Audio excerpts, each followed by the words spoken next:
السلام عليكم. اليوم حنا ضاعة فلاحية لإنتاج الليمون. كما كتشوفوا معنا الشجر ديال الليمون. الليمون اللي كتلقاوه في الموائد ديالكم هاد اليامات وكديروا به العصير وموجود في الأسواق وبثمن رخيص. في نظركم علاش رخيص الليمون هاد العام وعلاش لقيتوه بكثرة في الأسواق؟ هادشي اللي غادي نعرفوه في هاد الحلقة. تابعوا معنا الحلقة.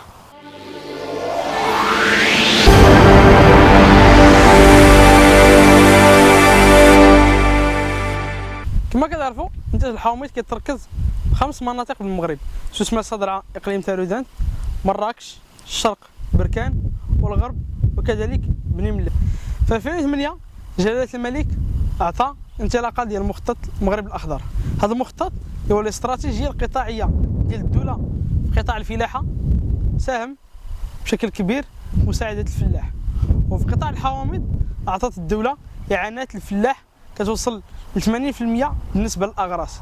يعني ملي كنمشيو للبيبينير وكنجيب منه شجره غادي نغرسها، كدير الشجره 20 درهم، الدوله كتعاونني ب 16 درهم باش نغرس هاد الشجره.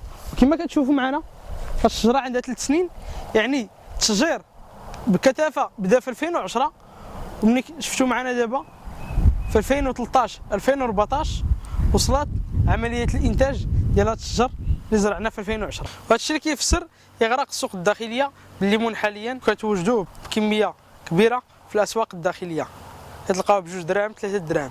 وايضا مع استمرار التشجير اللي باقي مستمر، الفلاحه باقيين تيغرسوا لان باقي الاعانات ديال الدوله في هذا القطاع، غادي نلقاو في 2016 2017 اغراق السوق الداخليه بالليمون. ماشي هذا هو السبب الوحيد لاغراق السوق، ولكن ايضا هناك اسباب، منها الازمه اللي عرفوا قطاع التصدير هذا العام. ما كانش الطلب الخارجي على المنتوج الوطني بكثافه، وايضا هاد المنتوجات اللي جايين دابا حاليا واللي غادي يوجدوا من هنا 2016 2017 ما لقيناش ليهم اسواق جديده، وهذا الشيء غادي يسبب ازمه مواسم مستقبليه.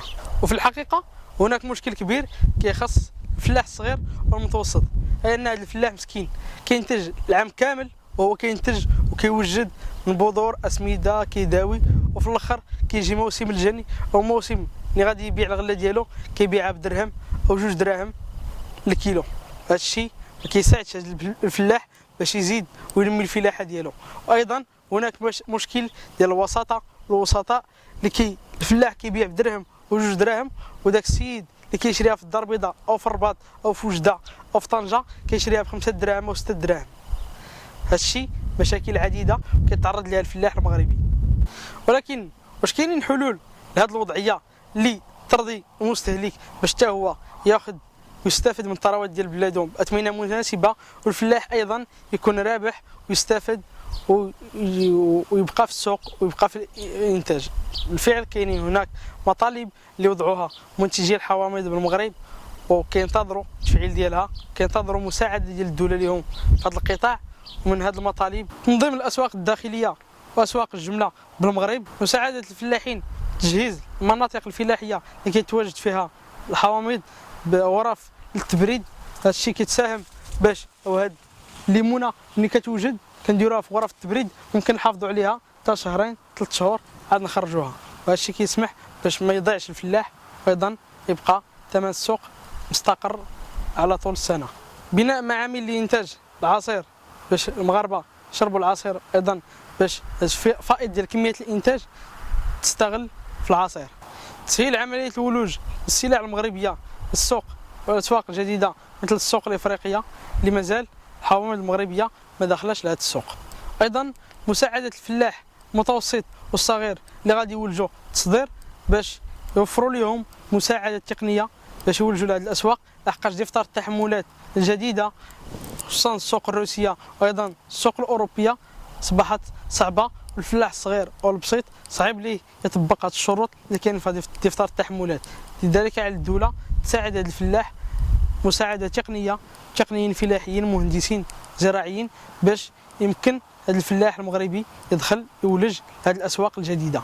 نتمنى نكون وضعتكم صوره ديال وضعيه قطاع الحوامض المغرب، على امل نوصلوا الى تحسين وضعيه المنتجين وتحسين اوضاع السوق واوضاع التسويق، ونصل الى نتيجه ديال فلاح رابح وفرحان، وايضا مواطن ومستهلك راضي على المنتوج الوطني وراضي على الثمن باش كيشري. وصلنا لنهايه الحلقه، نتمنى تكون نالت الاعجاب ديالكم واستفدتوا معنا ولو قليل. تبارطاجيو الحلقه مع اصدقائكم وتنضموا الى قناتنا على اليوتيوب وايضا الى صفحتنا على الفيسبوك.